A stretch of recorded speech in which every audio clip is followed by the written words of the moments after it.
नमस्कार दोस्तों, स्वागत है आप सभी का हमारे चैनल भक्ति ज्ञान में। दोस्तों, आज मैं आपको शनिवार की व्रत कथा सुना रहा हूँ। एक समय सूर्य, चंद्रमा, मंगल, बुध, बृहस्पति, शुक्र, शनि, राहु और केतु इन ग्रहों में आपस में झगड़ा हो गया कि हम सब में सबसे बड़ा कौन है। सब अपने आप को बड़ा कहते थे। जब आपस में कोई निश्चय न हो सका तो सब के सब आपस में झगड़ते हुए इंद्र के पास गए और कहने लगे कि आप सब देवताओं के राजा हो, इसलिए आप हमारा न्याय करके बतलाओ कि हम नवों ग्रहों में सबसे बड़ा कौन है। राजा इंद्र इनका प्रश्न सुनकर घबरा गए और कहने लगे कि मुझ में यह सामर्थ्य नहीं है जो किसी को बड़ा या छोटा बतलाऊं। मैं अपने मुख से कुछ नहीं कह सकता हूँ।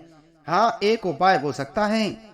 इस समय पृथ्वी पर राजा विक्रमादित्य दूसरों के दुखों का निवारण करने वाला है, इसलिए तुम सब मिलकर उन्हीं के पास जाओ, वही तुम्हारे दुखों का निवारण करेंगे। ऐसा वचन सुनकर सभी ग्रह देवता चलकर भूलोक में राजा विक्रमादित्य की सभा में जाकर उपस्थित हुए और अपना प्रश्न राजा के सामने रखा। राजा उनकी बात सुनकर बड़ी चिंता में पड़ गई कि मैं अपने मुख से किसको बड़ा और किसको छोटा बतलाऊं। जिसको छोटा बतलाऊंगा वही क्रोध करेगा, परंतु उनका झगड़ा निपटाने के लिए एक उपाय सोचा।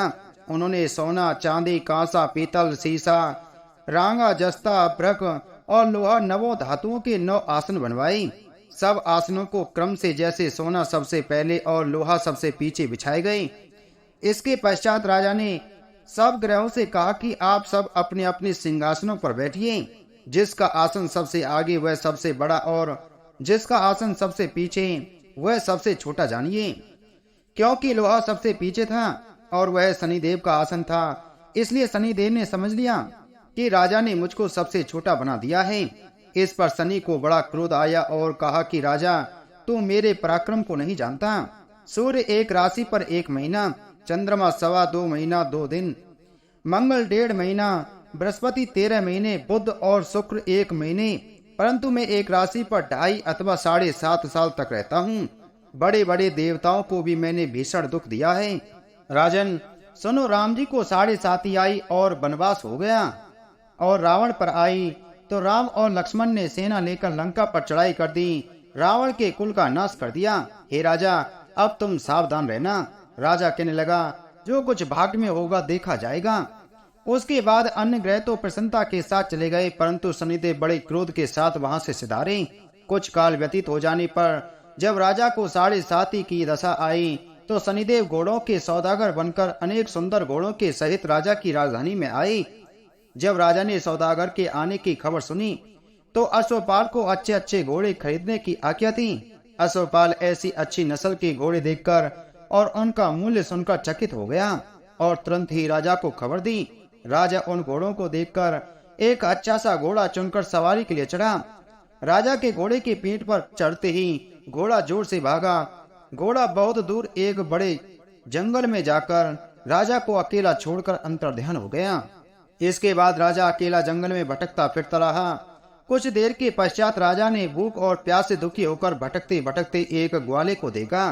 ग्वाले ने राजा को प्यास से व्याकुल देखकर पानी पिलाया। राजा की उंगली में एक अंगूठी थी, उसे निकालकर प्रसन्नता के साथ ग्वाले को दे दी और शहर की ओर चल दिया।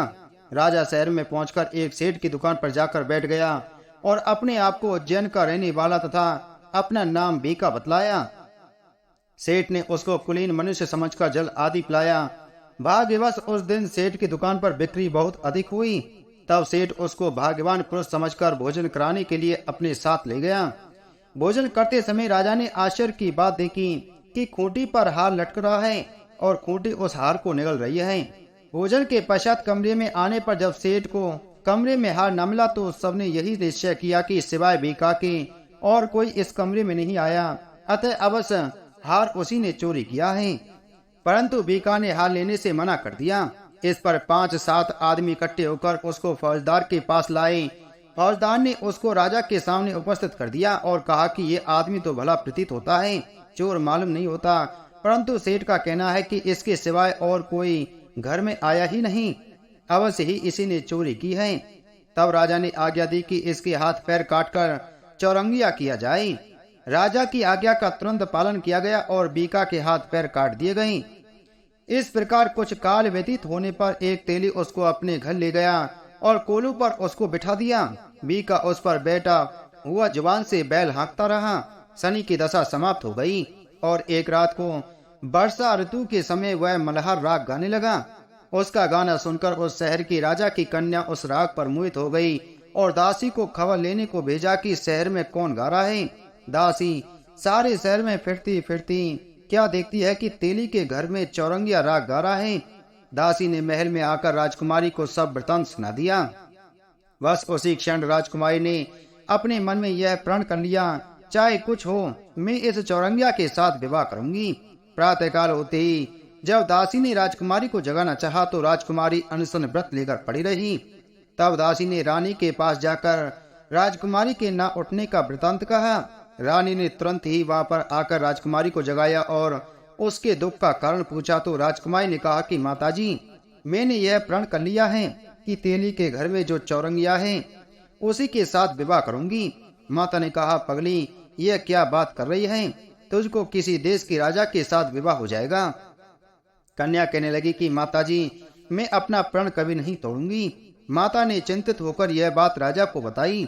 जब महाराज ने भी आकर यह समझाया कि मैं अभी देश देशांतर में अपने दूत भेजकर सुयोग्य रूपवान एवं बड़े से बड़े गुणी राजकुमार के साथ तुम्हारा विवाह करूंगा, ऐसी बात तुमको कभी नहीं विचारनी चाहिए।